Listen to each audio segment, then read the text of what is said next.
I've done several videos on Star and her spinal cyst, which causes her mobility issues. And we knew that the stress that it put on her body would eventually shorten her lifespan. Back in October of 2020, Pat, the kind woman who adopted her from us, informed Heather and I that Star was declining and brought her around for one final visit. In January of 21, sadly, Star went over the Rainbow Bridge. So, in this episode of The Great Show of Greyhounds, I'd like to conclude her story by sharing with all of you happy and memorable moments from those 5 months that we fostered her.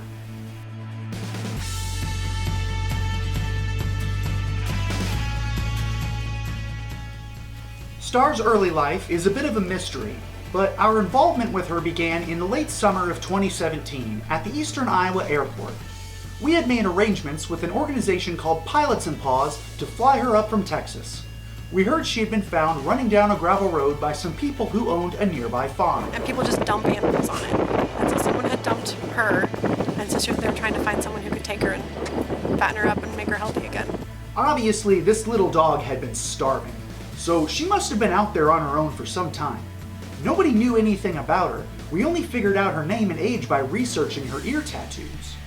We fostered her through Heartland Greyhound Adoption, and with the financial support from Crusaders-of-Cedar-Rapids, we were able to get the spinal cyst impairing her motor functions diagnosed and treated at the University of Wisconsin School of Veterinary Medicine.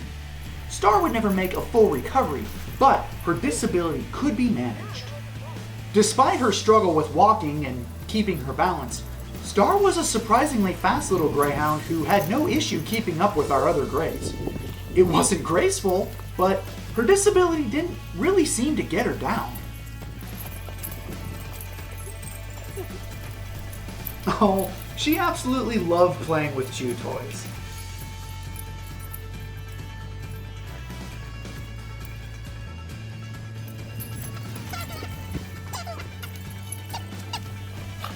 As you can see, the compression of her spine from the cyst would cause her to have a lot of incontinence issues. The surprise peeing happened all the time. She had next to no warning when she had to go. So we usually had to wipe her down every day after she was done playing outside. To remedy this, we had Star in these little doggy diapers that had a little tail hole in them to help keep the floor clean. Though after a few of these, this quickly got expensive. So we got these washable diapers in fun colors. She was such a silly dog. I don't even know what she's doing here. What is that?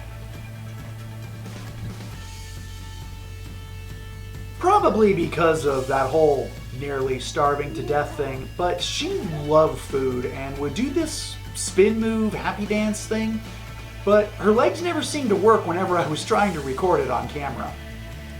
But there were days where she nailed that spin move, so you'll just have to take my word for it. Ah, here she is that time Heather got all the dog's soup bones from the grocery store. She was a big fan of that. I think that the compression on her nerves from that spinal cyst would frequently numb her whole body because she only ever really wanted to be petted on her head. And if you weren't doing that, then she would stick her nose in your hand and insist on it.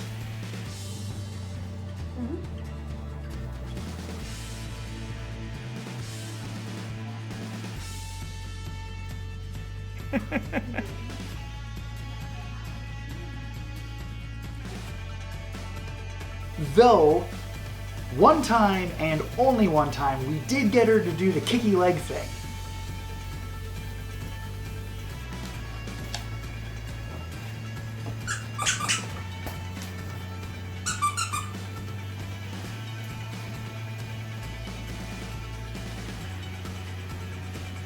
Star knew that stairs were beyond her ability, and since we had a split-level house, we had to carry her everywhere.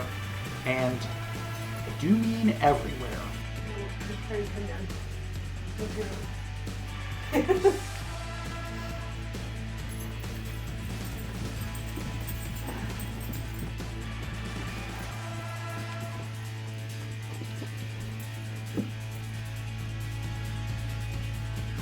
every morning it was a bit of a hustle to get her up and downstairs and out into the backyard before she peed on the bedroom floor.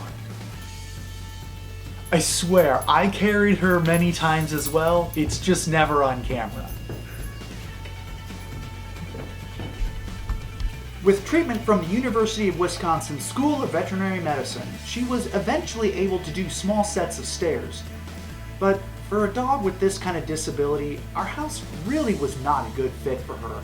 And as much as we loved her, we knew we needed to get her adopted into a better home. So after 5 months of fostering her, in early 2018, I put together a video promoting her on HGA's Facebook page. My name is Pat Wilson. I live in Des Moines, Iowa, and I am the new mother to Star. Pat saw the video discussing Star's special needs and knew her house would be an environment in which she could thrive. Unlike our house, Pat's was all on one level and she just had the 2 steps out into the yard that were no trouble at all for Star. And that backyard had lots of space for her to run around with Pat's other Grey, Ben.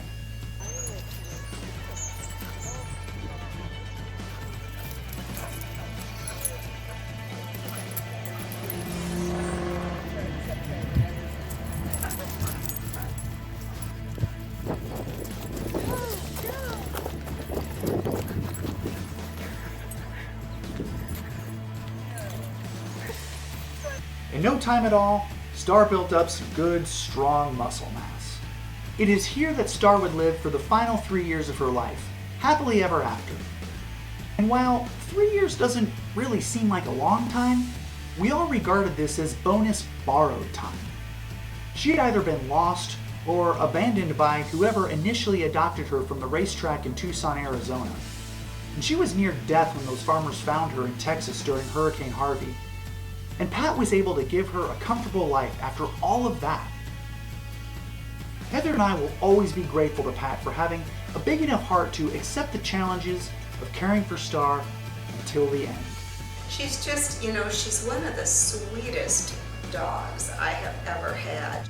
Star has been the most challenging and time-consuming foster dog that we've ever had, but she's also been the most rewarding and my favorite.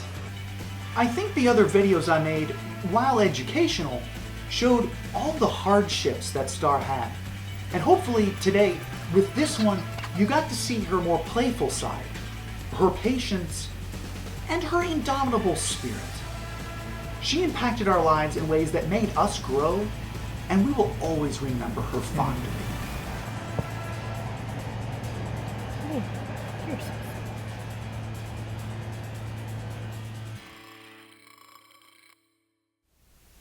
Thank you for joining me today while I pay tribute to one of my favorite fosters that we had. If you are unfamiliar with Star's story, or if you just want to rewatch it, I've collected all of her videos in this playlist down here. Otherwise, you can find links on the screen to the next and previous episodes. If you like The Greyt Show Greyhounds, why not subscribe using this link down here? And you can also follow us on social media at Greyt Show. Thank you very much for watching. Have a great day.